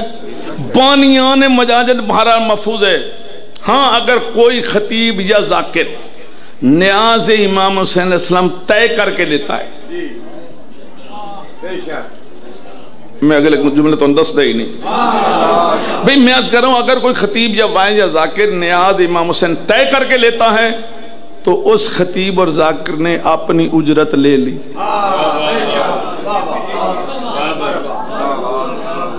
پتری میں نے کیا کہا، اس نے اپنی اجرت، لیکن ادا کرنے والے بانی کا اجر محفوظ ہے۔ لیکن وہ کرے کیا، ایک تو خلوص اور عقیدت کو مد نظر رکھے، اور خدا کرے خود نمائی سامنے نہ آئے، اور اگر کوئی کثیر نیاز کا تعین سے نالاں ہے، یا زیادہ نیاز لیتے ہیں، زیادہ نیاز لیتے ہیں، زیادہ مانگتے ہیں، اگر اس سے کوئی نالاں ہے تو سن لو، سب کو پہنچاؤ، اس کا حل بھی بانی مجلس کے پاس ہے۔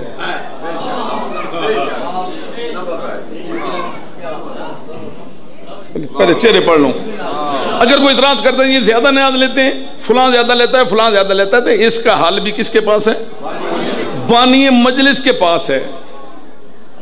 کس طرح کہ وہ جو صاحب اس سے نیاز طے کرے یا کثیر نیاز کا تقاضا کرے تو وہ اسے معذرت کر لے، وہ اسے کیا کر لے؟ معذرت کر لے، لو جی بابا جی بسم اللہ خدا حافظ، میں اتنی نیاز نہیں دے سکتی، معذرت کر لے اور اسے نہ بلائے، اور اس خطیب کو بلا لے، اس ذاکر کو بلا لے جو نیاز طے نہیں کرتا۔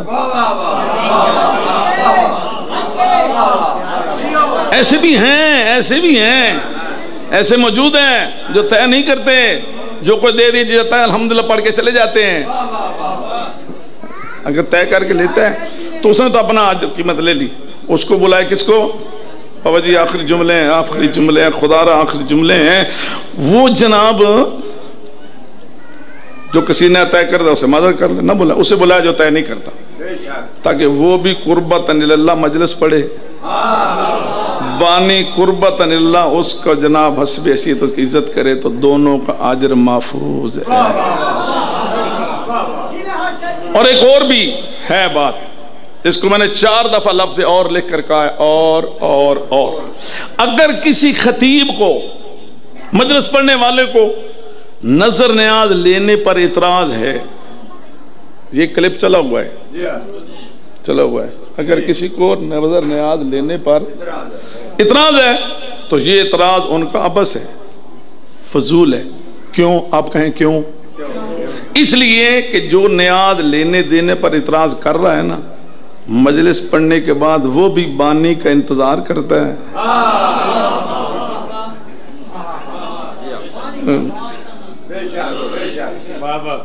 وہ بھی بانی کا انتظار کرتا ہے۔ پھر کہہ رہا ہوں بانی انتظار کرتا ہے۔ نیاز کا بند لفافہ اس کی جیب میں بھی آتا ہے، اور سفر شروع کرتے ہی لفافہ کھولتا بھی ہے، نیاز گنتا بھی ہے، اور اگر سوچ سے کم ہو تو قدرے پریشانی بھی ہوتی ہے۔ تو جب خود اپنی حالت یہ ہے تو پھر اعتراض کیسا؟ لما تقولون ما لا تفعلون، وہ کیوں کہتے ہو جو خود نہیں کرتے؟ لو جناب، اب ایک طبقہ رہ گیا، ان کو سلام کرنا آپ کا بھی میرے واجب ہے، اور وہ ہیں ماتمی حضرات۔ وہ کون ہے جی؟ ماتمی حضرات۔ اگر ماتمی حضرات کو خراج تحسین پیش نہ کروں تو ایک اہم پہلو تیسرا رہ جائے گا۔ ماتمیوں کے ہاتھوں کو سلام جو ہر غم حسین میں اٹھتے ہیں، ان سینوں کو لاکھوں سلام جو ماتمی کے ہاتھ میں جناب سینے پہ پڑتے ہیں۔ ان کی عظمت کے لیے جناب آغا خمینی رحمت اللہ کا یہ جملہ کافی ہے کہ ماتمی کا ہاتھ ماتمی کے سینے پر نہیں بلکہ یزیدیت کے منہ پر تماچا ہوتا ہے۔ مہربانی فرمائے، میرے انتظار، آپ نے اتنی گفتگو سنی ہے، بڑی مہربانی، میں جو مشورہ پیش کرنا تھا یہ میرا درد دل تھا، میں نے پہنچا دیا۔ مہربانی کریں، آواز میری جہان میں جا رہی ہے، مہربانی کریں، خدا را مہربانی کریں، نمازی صرف نمازی نہ رہے، وہ امام حسین کا ماتمی بھی بنے۔ نمازی صرف نمازی نہ رہے، وہ امام حسین علیہ السلام کا ماتمی بنے، اور ماتمی صرف ماتمی نہ رہے، وہ نمازی بھی ہو، اور پھر باہر نہ بیٹھے، وہ مجلس اعزاں میں بھی آ کے بیٹھے، ذکر اہل بیت بھی سنے، اور مصائب اہل بیت میں جی بھر کر روئے۔ آخر میں وہ تمام واعظین، ذاکرین، بانیان، ماتمی اور شہدائے ملت جعفریہ جو دنیا سے تشریف لے گئے، کریم اللہ ان کے درجات بلند فرمائے، ظہور امام علیہ السلام میں اللہ تجلیل فرمائے۔ ہاتھ اٹھا کے دعا کرو، کریم اللہ، ہاتھ بلند کرو سارے، کریم اللہ ہمیں خاندان تطہیر کا منظور نظر مدرس، منظور نظر بانی، منظور نظر خطیب، منظور نظر ذاکر، اور منظور نظر ماتمی بنائے، اور یوم قیامت مظلوم کربلا علیہ السلام کے عزاداروں میں اللہ ہمیں معشور فرمائے۔ والسلام علیکم ورحمۃ اللہ۔ ایک جملہ کہنا ہے میں نے، ایک جملہ دکھ کا کہنا ہے، صرف ایک جملہ، آدھا منٹ ہی نہیں لگے گا، آدھا منٹ ہی نہیں لگے گا۔ جناب صادق آل محمد کے پاس ایک آدمی آیا،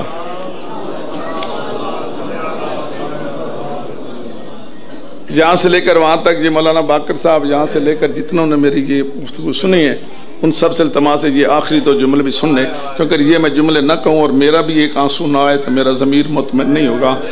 امام علیہ السلام کے پاس آدمی ہے، اس نے کہا مولا اللہ نے مجھے بیٹی دی ہے، اللہ نے مجھے، جی کہہ لیں اللہ نے مجھے بیٹی دی ہے۔ امام فرماتے تو نے اس کا نام کیا رکھا ہے؟ اس نے کہا جی میں نے اس کا نام فاطمہ رکھا۔ ہوں میں اگلے جملے اپنے انداز ہے چاہتا ہوں، معاف کرے بابا جی۔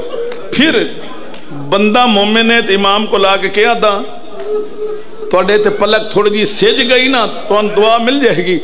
آدھے مولا فرمیندن تے نہ کے رکھے ہے. وہ تو کہ میں نہ رکھے فاطمہ. امام روک کے دن جے اے نہ رکھے تو میں امام ہو کے دن آدھا موڑے نے جھڑکی نہیں.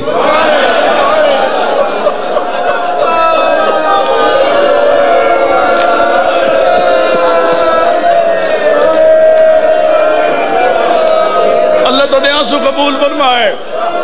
بڑی مہربانی. میں آخری جملہ کہہ رہا ہوں بابا جی بندہ دے میں نے اللہ دھی دیتی ہے میں نہ فاطمہ رکھے. امام فرمیندن امام ہو کے دن آدھا موڑے سے دھی نو جھڑکے نہیں. جدہ نہ رکھے فاطمہ توڑا ایک آنسو تارا یا ایک آنسو دعا جملہ سنو. امام حسن علیہ السلام مدینے دی ایک گلی چوں کدی بھی نہ گزرے. میں دعا دے میں تو دعا دے کے جا رہے ہیں. بانیان نو دعا دے کے جا رہے ہیں. عزادارن دعا دے کے جا رہے ہیں. وائزین و ذاکرین نو دعا دے کے جا رہے ہیں. اور ماتمیاں دعا دے کے جا رہے ہیں. امام حسن علیہ السلام ایک گلی چوں کدی بھی نہ گزرے. جے نظر پائے ونجنا تو رو پوندے ہیں. توڑے تے بھی واجب ہے اترائے جماعتی ثانی اس جملے تے رونا. نہ رو سکے توڑا ضمیر پریشان. اسی میں پھر آدھا مولا حسن علیہ السلام اس گلی جو کدی بھی نہ گزرے کدی ویدے بھی نہ. جے نظر پہ جائے آت امام رو پوندے ہیں. ہو سکتا ہے تساں بھی رو پاؤ. ایک بندے پوچھے ہیں مولا منت کردہ گل تو دسو مدینی اس گلی جو کدی گزرے بھی نہیں. اس گلی در ویکھو تو رو پوندے وجہ امام رو کہہ دیں اسے گلی جو میں بندیاں نو دوڑ دیں آندیاں ڈٹھا جنہ میری ماں نو مارے آئی. اسے گلی جو میں بندیاں ناندہ ڈٹھا جنہ دے ہاتھ جو آگ دے چھوڑے. اور میں انہوں نے ویکھیا اسے گلی جو دوڑ دے آگ جنہ میری ماں نو مارے آ. میں اس گلی جو کی میں گزرا. میں حسن اس گلی جو نہیں گزر سکتا. اللہ لعنت اللہ.